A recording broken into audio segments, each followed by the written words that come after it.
Take a trip to the moon and it would rain all the way there. He pulled his Harley under the protection of the condo complex's carport next to Sandy's little blue Geo and cut the motor. Mercy, he was soaked. His black leather jacket was soggy and his boots squished when he stood up. His bag of clothes was supposedly waterproof, but he doubted anything could have withstood the deluge he'd been through. Except for the case protecting his video camera. He could sink that camera with the Titanic, and the case would stay airtight. Not that it would matter. This camera would operate just as well underwater as above it.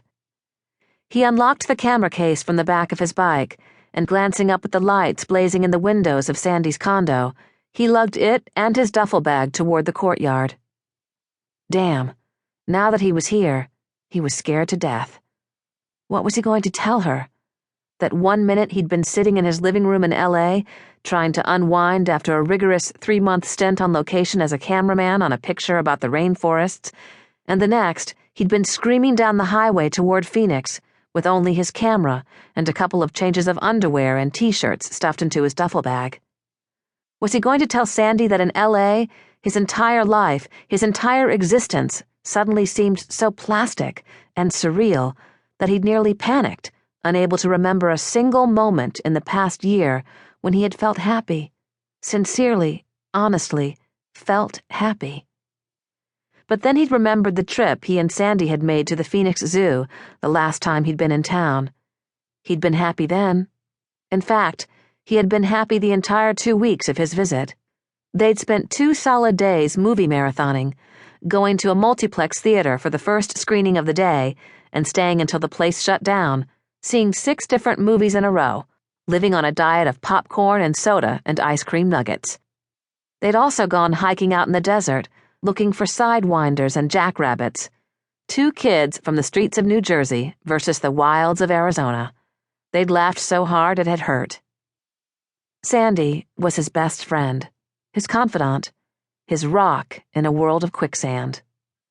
Beautiful golden Sandy, with the shy smile and the purest blue eyes he'd ever seen. Sandy, who was smart, gorgeous, and talented, but totally unable to see it in herself. She had no self-esteem, no idea how special she was. When she looked into the mirror, she still saw the awkward little girl in ill-fitting clothes, the girl who lived on the wrong side of the tracks in a wealthy suburb of New York City, where high school popularity was directly related to the kind of car Daddy could afford to buy his daughter. But Sandy had had no daddy, and her mother couldn't even afford to buy herself a car, let alone one for Sandy. That little girl had adopted a to-hell-with-them attitude and a great sense of humor, but the insecurities had never fully disappeared. Setting his camera on the floor, he rang the doorbell. The door swung open, and the warmth and light of Sandy's smile spilled out into the hallway. But the welcome in her eyes quickly turned to disbelief and barely concealed horror. "Oh, McCade!" She backed away. "You're covered with mud." He was splattered, from the top of his wet hair to the tips of his black cowboy boots. "Don't move," she ordered him, taking both the camera and his duffel bag out of his hands and carrying them quickly across the rug to the linoleum floor of her kitchen, where the mud would be easier to clean up.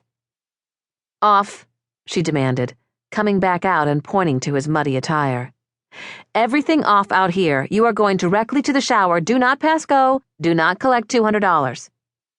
McCade leaned against the door, crossing his arms. "Sandy, old buddy, old pal, you're not really going to make me undress out here in the hall, are you?" "Damn straight I am." She crossed her arms, too, smiling sweetly up at him. "I just had my carpets cleaned, old buddy, old pal." Her hair was loose around her shoulders, and her face was free of makeup. She looked fresh, scrubbed clean, and much younger than her 27 years. From an artist's point of view, her face was damn close to perfection.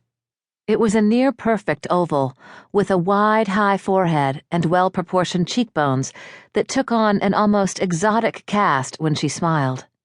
Her nose was neither too big nor too small, and her chin and jaw were strong, almost too strong, if one really had to find a fault with her face. Her lips were full, her mouth generous, curving into a